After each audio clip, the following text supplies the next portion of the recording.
so much of hesitation and stigma comes from not fully understanding what we are talking about. What exactly HPV means and why is it related to cervical cancer? That's not something you hear every day, that cancers are preventable. I always used to think that HPV vaccine is only for teenagers. Is it relevant for someone older as well? But doctor, I've also heard that HPV only affects those who have multiple partners. Is that true? Anyone can be at risk. That is why preventive care is so very important.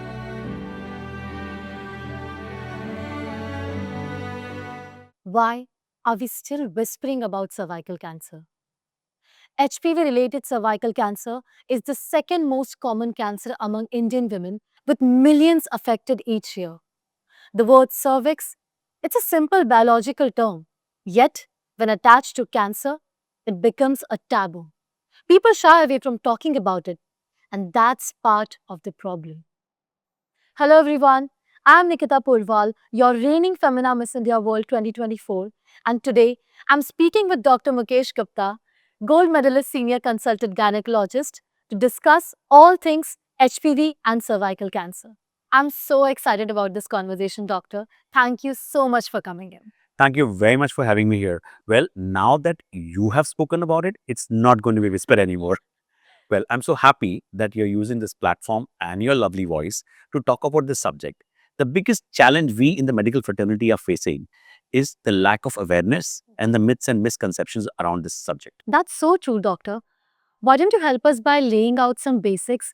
Could you help us break down what exactly HPV means and why is it related to cervical cancer? Of course, Nikita. And I love that you're starting with this question because so much of hesitation and stigma comes from not fully understanding what we are talking about. Well, HPV or human papillomavirus is one of the most commonly transmitted viral infections of the reproductive tract worldwide. In fact, 8 out of 10 sexually active, unvaccinated individuals will be exposed to this virus at some time or the other in their lives. Most of them are lucky and the body clears it naturally. But some high-risk subtypes of HPV can persist and linger for long and potentially cause changes in the cervix over time. Other high-risk HPV types can also cause certain vaginal, vulval, and anal cancers in women. It's so surprising how much of this is just not known. And sadly, it's not just the lack of information, it's that hesitation to not even talk about it. Exactly. People are still not talking about it. I'll tell you a very interesting story. Professor Harald Zurhausen got a Nobel Prize just to say that HPV virus can cause cervical cancer. People are still not aware that they can actually protect themselves from landing up with HPV infection leading to cervical cancer by taking vaccination. Well, that's not something you hear every day, that cancers are preventable. Well, this is so amazing. The very fact that if you take the vaccination and go for regular screening like PAP and HPV test, and bring about changes, healthy changes in the lifestyle, you can actually prevent cancers and those certain cancers which can be transmitted by these HPV-related viruses. And these are cervical cancer, vaginal cancer, vulval cancer, anal cancer. But there are a lot of people who still have hesitation to take the vaccinations.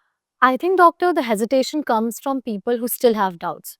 I have had my consultation, but I still have some questions. Is it okay if you could address those? Surely, I'll be more than happy to do that. I don't want Femina Miss India to waste her time in the waiting lobby of a doctor. That's so sweet of you. I always used to think that HPV vaccine is only for teenagers.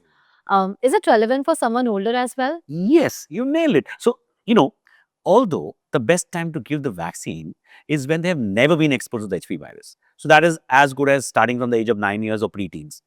But it can definitely be given to older women, whether they are in their 20s or 30s, whether they are sexually active or not, whether they are married or not. Because when you give it at any age, it is called as catch-up vaccination. So, those who have missed the bus can actually take this catch-up vaccination. So, many people say that if you are already sexually active or if you are already exposed to the virus, then what's the point of taking? There have been studies which have proven that not everyone has been exposed to all vaccine preventable strains.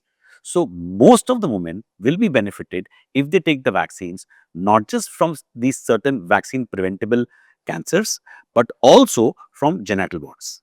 But doctor, I've also heard that HPV only affects those who have multiple partners. Is that true? Well, that's really not true. You know what? Although monogamy is a safer option, I want you to know that. But still, irrespective of your relationship status, an individual, whether they are married or not, whether they are having single partner or multiple partner, they are definitely at risk of contracting this virus. Anyone can be at risk. That is why preventive care is so important. And doctor, is this vaccination safe? Well, this vaccine has got generally good safety profile. Let me share something with you. I have personally inoculated thousands of girls over the past decade, and I have never seen any major vaccine associated side effect. Well, let me tell you one interesting story. Once I had seen one complication. I had given the vaccine to the girl, and I had seen her husband fainting and falling down. Well, that was his problem and not the vaccine's problem. Just like any other vaccines, the HPV vaccine may cause some side effects, which may vary from person to person.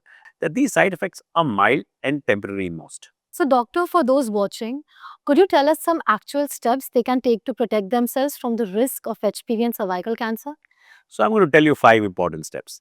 The first, please talk to your doctor and get the awareness and knowledge about it. Second, if you're eligible, take the vaccine. Third, please go and get the PAP and HPV test or the screening test, which are really important. And fourth is pick up and adopt healthy lifestyle changes. And the most important, the fifth tip, be motivated to follow all 4 of them. Sure.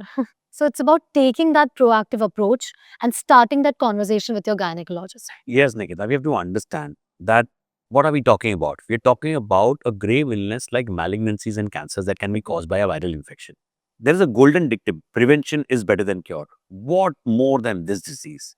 We need to understand that prevention is available. We need to take that step and talk about it with our doctors. Thank you so much, doctor. My pleasure. And ladies, I hope this cleared some of your doubts as it has cleared most of mine. So, why wait? Prevention starts with you. Well, I would say speak to your doctor. Speak about HPV-related cancer and disease prevention, including vaccination. And just like Nikita, you also go back home and with this knowledge, share it with your family and loved ones so that everybody is benefited. Issued in public interest by MSD Pharmaceuticals.